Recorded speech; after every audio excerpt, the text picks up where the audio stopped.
At the moment you've all been waiting for, Harry Potter!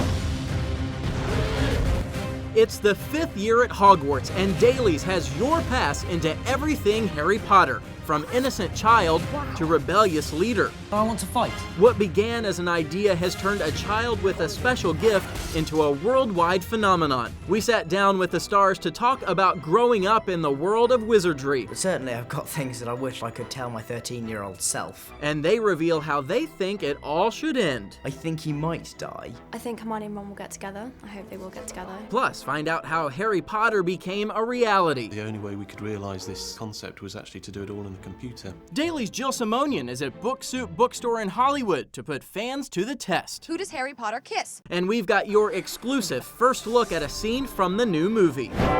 From London, it's time for a Daily special presentation, Harry Potter and the Order of the Phoenix.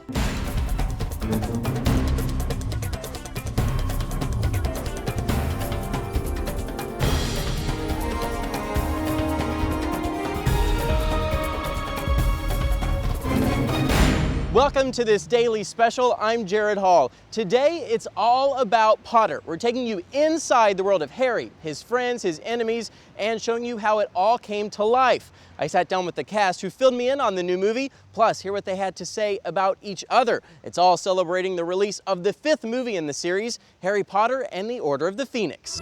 Harry is about to start his 5th year at Hogwarts. He's desperate to get back to school and find out why his friends, Ron and Hermione, have been so secretive all summer. When he arrives, he discovers that no one believes the story about his recent encounter with the evil Lord Voldemort. You have been told that a certain dark wizard is at large. This is a lie. It's not a lie, I saw it. The Ministry of Magic appointed Dolores Umbridge as the new Defense Against the Dark Arts teacher, but her curriculum is not preparing the young wizards against the threat of dark forces. We've got to be able to defend ourselves. And if Umbridge refuses to teach us how, we need someone who will. That someone is Harry. He teaches defense techniques to a small group of students who form Dumbledore's army to fight the dark arts in the rebellion to come. Every great wizard in history has started out as nothing more than what we are now. If they can do it, why not us? Back in 1990, long before Harry and his friends needed to rebel, J.K. Rowling was traveling into London on a crowded train when she thought up the idea for Harry Potter. Her book became a bestseller and was turned into a hit movie. Harry Potter went from idea to billion-dollar success story. On her website, J.K. Rowling claims when she thought up the character of Harry Potter, she'd never been so excited about an idea before. Mr. Potter, our new celebrity. Without a pen to write, she just sat and thought about the life of a boy unaware of what he was. You're a wizard, Harry. Rowling's brilliant imagination would become a New York Times bestseller, and before she knew it, those words became a reality in theaters, and one boy would land the role of a lifetime. There must have been hundreds of millions of people that auditioned, and they chose me, which was amazing. Good luck, Harry Potter. In November 2001, Harry Potter was delivered to audiences. A boy with a lightning bolt scar would begin the adventure of his life. He'd soon be attending the Hogwarts School of Witchcraft and Wizardry. 2 friends would join his side. Ron Weasley. I'm Hermione Granger. Aside from Quidditch games and peculiar teachers, the 3 set out to find the truth behind the evil happening right inside their school, eventually uncovering a plot involving the wizard responsible for Harry's scar and the death of his parents, Lord Voldemort. We do not speak his name, but I think it is clear that we can expect great things from you. Great things were definitely to come for Harry, for the Potter franchise, and for J.K. Rowling. One long train ride, and her idea was moving full steam ahead towards making her one of the richest women in the world. Harry Potter and the Sorcerer's Stone dominated the box office its first weekend, taking in over $90 million in the U.S. alone. But that was just the first chapter. Since the first Harry Potter book was published here in the UK in 1997 and made its way to US bookshelves a year later, fans have consumed all things Harry Potter. Websites, MySpace, conventions, even iconic landmarks like Platform 9 3/4, where Harry started his journey in the first movie. It proves you don't have to go far to experience Harry Potter fandom. With the success of the books came a worldwide literary addiction, and Hollywood's senses kicked into high gear. People loved all these Harry Potter books, so of course you're going to want to go and see how it's developed on screen. And you envision certain scenes in your mind, you know, a Quidditch match or whatever, and you want to see that on screen. And the fans have shown up in enormous numbers. The first 4 movies combined have made over $3.5 billion worldwide. I think that they are inherently faithful to the book series, and that's why the films have done so well. But it doesn't stop with the movies. Today, there are tons of fan clubs and an estimated 3 to 4 million websites in dozens of languages dedicated to Harry Potter. It's just your way of expressing your love for the series. Love in the form of conventions, role-playing games, and even bands who create what they call Wizard Rock. The last book arrives just after Harry Potter and the Order of the Phoenix is in theaters, which means the end of Harry Potter will be revealed. I think the universe will just implode on itself, basically, because there'll be nothing left to watch or read. There, Hagrid. It's not really goodbye after all. The 7th and final book comes out July 21st. Libraries and bookstores all across the U.S. are again planning midnight release parties. But don't worry, that still leaves 2 movies for fans to look forward to in the next few years. Now, I got a chance to sit down with the stars of the movies, Daniel Radcliffe, Rupert Grind, and Emma Watson. They told me about growing up as wizards and how they feel about being movie royalty. What do you wish you had known then that you know now? Nothing particularly that's relevant to Harry Potter, particularly, I don't think. But certainly I've got things that I wish I could tell my 13-year-old self, but I don't really regret too much of what I've done. I mean, I've made an idiot of myself a few times. What is going through your mind as you're sitting here doing this now for the 5th time? It feels like I've just been waiting for ages for this film to come out, because I finished filming in like October and it's just starting to come out now. I guess I'm excited. 6 years of living with this character, do you ever get tired of him? Oh no, I don't get tired of him. I mean, it's long days and it's a long sort of process, the whole film. I mean, Ron was always my favourite character in the book. Do you feel pressure to please fans? Definitely, yeah. I mean, the books mean so much to so many people, and you know, there are fans that just live and breathe the stuff. So everyone's got their own interpretation of what Ron is and what Harry and Hermione is. I did feel a bit nervous about how it would come across. Tell me about playing a character that has so much pressure on him from himself and everyone around him. I find it really, really fun to play sort of some of the bad aspects of Harry, because it's what makes him human and it's what makes him appealing, is that he is fallible.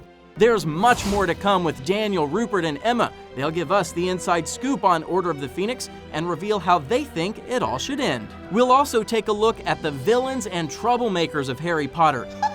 Plus, a scene from the new movie that you'll only see here. And back in Los Angeles, Jill Simonian will be testing fans' knowledge of Harry Potter all throughout the show. Jill? Hey Jared, right now I'm here with Carolyn from Phoenix. Okay, Carolyn, you ready for the question? Yeah. Okay, here it is. What actor plays the role of the evil Lord Voldemort? Is it Joseph Fiennes, Ralph Fiennes, or Robbie Coltrane? Think about it, and we'll be back with the answer.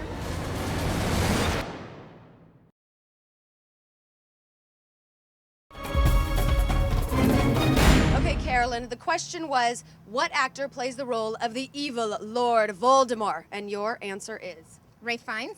And it's right! Ding, ding, ding, ding, ding! And for getting it right, my dear, you win a Harry Potter Scene It game. Wow, thank you. You're welcome. Congratulations. Now, coming up later, I have another question for a fan, so stick around. Thanks, Jill. Well, I am standing about as close as I dare to the infamous Tower of London. It's a version of Azkaban, if you will, both with a history of sinister deeds. And in the Harry Potter movies, darkness is all around the boy wizard. Over the course of the Potter movies, Harry has battled a basilisk, Dementors, and the Death Eaters, who follow Voldemort reborn. Now the dark arts are back in the 5th Harry Potter movie. We always say sort of they get darker as they go along, but this time it really is it's quite scary. There's nothing in here about using defensive spells. Using spells? Like can't imagine why you would need to use spells in my classroom. In Harry Potter and the Order of the Phoenix, the new Defense Against the Dark Arts teacher at Hogwarts might be a stealth Death Eater herself. She doesn't look like a villain. She doesn't look in any way scary. She's, you know, she's pink and fluffy, but that's what makes her so creepy. She's bloody scary. I'm sure I must have misunderstood you. Well, she doesn't want them to be doing any spells that she thinks are dangerous. Now the kids go underground and form their own society. So, Dumbledore's army leads the rebellion against the dark forces. The Hogwarts witches and wizards won't go down without a fight. In back of all this, Lord Voldemort. Harry Potter, you will lose. One place where the good and evil of Harry Potter gathered together is Leicester Square, part of London's entertainment district. It was right here, back in 2001, that the first Harry Potter movie premiered to Muggles worldwide, and they would return to this spot, the Odeon Theater, to celebrate the release of Chamber of Secrets and Prisoner of Azkaban. Harry Potter must not go back to Hogwarts this year. That warning from Dobby, the house elf, should have been the tip-off for Harry Potter, but when his friends come to take him back to Hogwarts, Harry happily hops on board their special car. By the way, Harry, happy birthday. Once there, Harry meets his not quite competent new teacher of dark arts. Pesky pixie pestonomi! Soon, Harry finds out that something is petrifying students, and he sets about finding the fabled Chamber of Secrets to end the spell. Along the way, he encounters giant spiders, swaps identities with another student, finds a diary which talks back to him, and helps save the school. The third movie, Harry Potter and the Prisoner of Azkaban, has been called one of the most frightening in the series, thanks in part to the Dementors, who are there to guard Hogwarts but have an effect on Harry. The new year opens with a new Defense Against the Dark Arts teacher, Professor Lupin, and news that a dangerous criminal, Sirius Black, has escaped from Azkaban prison and may be after Harry for revenge. Sirius Black is the reason the Potters are dead. Instead, Harry goes after Sirius to avenge his parents' deaths. He betrayed them. He was their friend! The three wizards fight their way to the truth, and with a little time travel, all is revealed about the Prisoner of Azkaban. Expecto Patronum! Coming up, how an Oscar-winning visual effects master conjures up the magic of the Potter movies. We used helicopters and high-speed powerboats to, which is always great fun. I'm back, and I'm gonna test another fan on their Harry Potter knowledge, and they just might win a reward if they get the answer right. Plus, true that you hope Harry dies. And we've got an exclusive clip from Order of the Phoenix. You'll only see it right here on Dailies.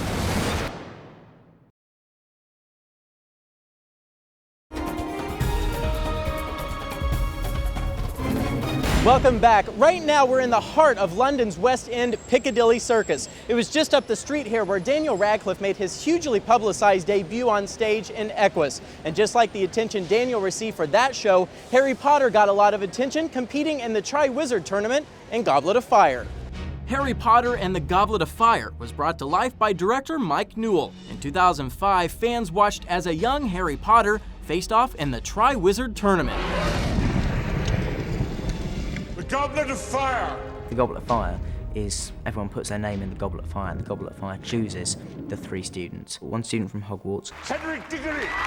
one student from the Beauxbatons Academy in France, Fleur Delacour! and one student from the Durmstrang School. Victor Crumb! And of course there's a huge uproar because not only do they have the three names, Harry's name comes out as well as a fourth name. Harry Potter! How did you do it?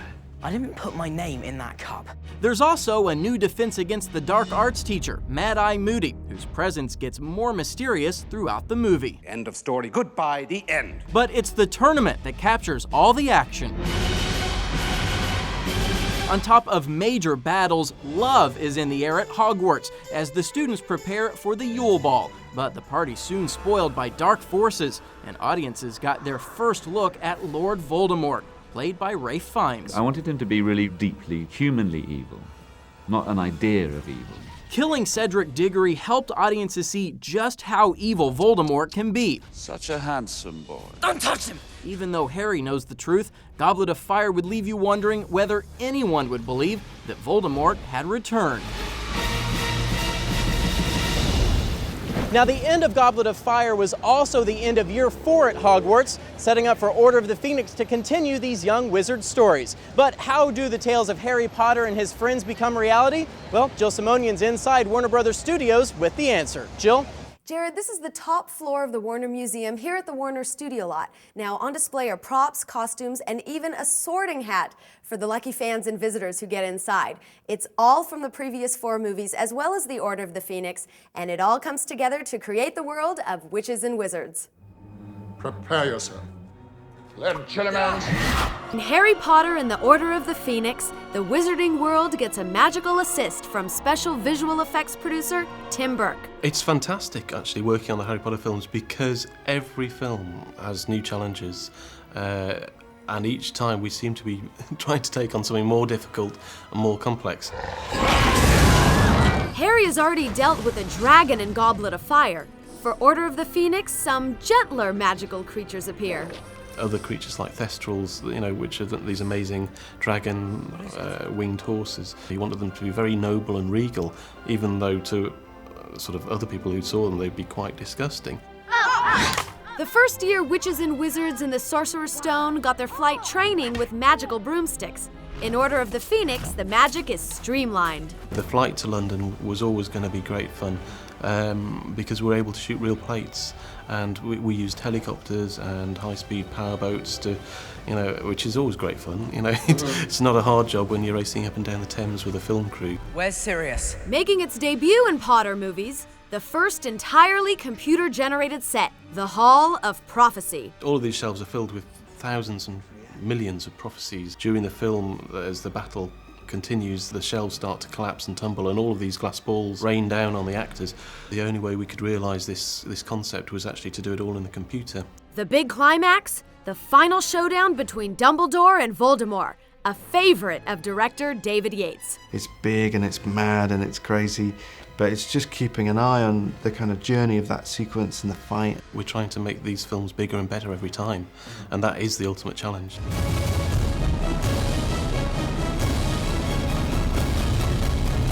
It was Tim's work on the movie Gladiator in 2000 that won him the Oscar. Of course, visual effects for Harry Potter and the Order of the Phoenix is no easy task, so we may in fact see Tim and his team being honored again. Now, coming up, I have one more question for the fans, so stick around for that. Jared? Thanks, Jill. Now, when most people come to London, it's to take in all of the incredible sights, but for fans of the Harry Potter movies, it's the 3 actors they can't wait to see time after time. The actors filled me in on Order of the Phoenix. They're very excited about it, and they even brought along an exclusive clip. There's a storm coming, Harry. Just like last time. I think everyone in terms of performance has taken a really big step forward and really pushed themselves. We're in this together.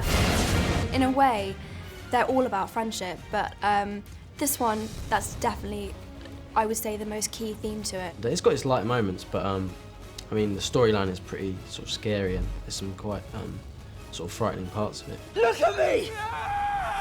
It's a much deeper, more emotional story, and it places you and Ron especially in a different position. Yeah, we really are in a big way in this one, because Harry kind of wants to isolate himself, because he thinks that if he does that, then he'll have less to lose, and he thinks no one believes him, and he's really angry. And also, you have to remember that kind of Voldemort is kind of tampering with his head a bit as well, so he's really kind of struggling a bit. Discipline your mind. What are you excited for audiences to see in this one? There's a battle between Voldemort and Dumbledore, which I think is quite spectacular in terms of the effects and how amazing they look and how physical it is as well. So hopefully they'll be sort of wowed by that. To give you a taste of what you can expect, who better to introduce a scene from the new movie than the boy wizard himself? Hello, I'm Daniel Radcliffe, and this is an exclusive clip to dailies of Harry Potter and the Order of the Phoenix. Harry! Are you all right? We've heard them talking about the Dementor attack. You must tell us everything. Let the man breathe a moment. And this hearing at the Ministry. It's just outrageous. I've looked it up. They simply can't expel you. It's completely unfair. Yeah. There's a lot of that going around at the moment. So what is this place? His headquarters. The Order of the Phoenix. It's a secret society. Dumbledore formed it back when they first fought you-know-who. You couldn't put any of this in a letter, I suppose. We've gone all summer without a scrap of news. We wanted to write, mate. Really, we did. Only what? Only Dumbledore made us swear not to tell you anything. Dumbledore said that. But why would he want to keep me in the dark? I mean, maybe I could help. After all, I'm the one who saw Voldemort return. I'm the one who fought him. I'm the one who saw Cedric Diggory get killed. When we come back, do you have a good, like, embarrassing moment? I mean, I've made an idiot of myself a few times, but I think everybody does that. Yeah. But first, it's time for the second and last Potter question. Okay, right now I'm here with... Cal from Albuquerque, New Mexico. All right, you ready for your question? Here we go. In Order of the Phoenix, who does Harry Potter kiss? Hermione Granger, Ginny Weasley, or Cho Chang? Think for a second, and we'll have the answer when we come back.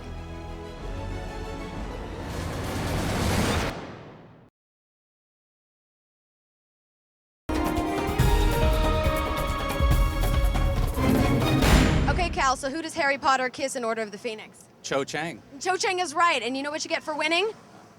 A Harry Potter Scenic Game. Oh, excellent. Excellent is right. Now, if you're ever in the Hollywood area on Sunset Boulevard, be sure to stop by Book Soup. But until then, let's go back to London one last time. Jared? Thanks again, Jill. Well, that is a wrap for us here in London. Be sure to log on to Reelzchannel.com to get your local show times for Harry Potter and the Order of the Phoenix. And a big thanks to our friends at Warner Brothers Studios. As we head out, here's what the cast had to say about each other and how they think Harry Potter should end. I'm Jared Hall. See you next time. Do you have a good, like, embarrassing moment of theirs that they would never tell me? They've actually been pretty embarrassment-free. They've come through it pretty smoothly, I have to say. I've made an idiot of myself a few times, but I think everybody does that. Yeah, That's not to be regretted. That's fine. Dan and Katie's kiss, that was, I suppose that was quite embarrassing for him, but no one was actually there, so he got away with it.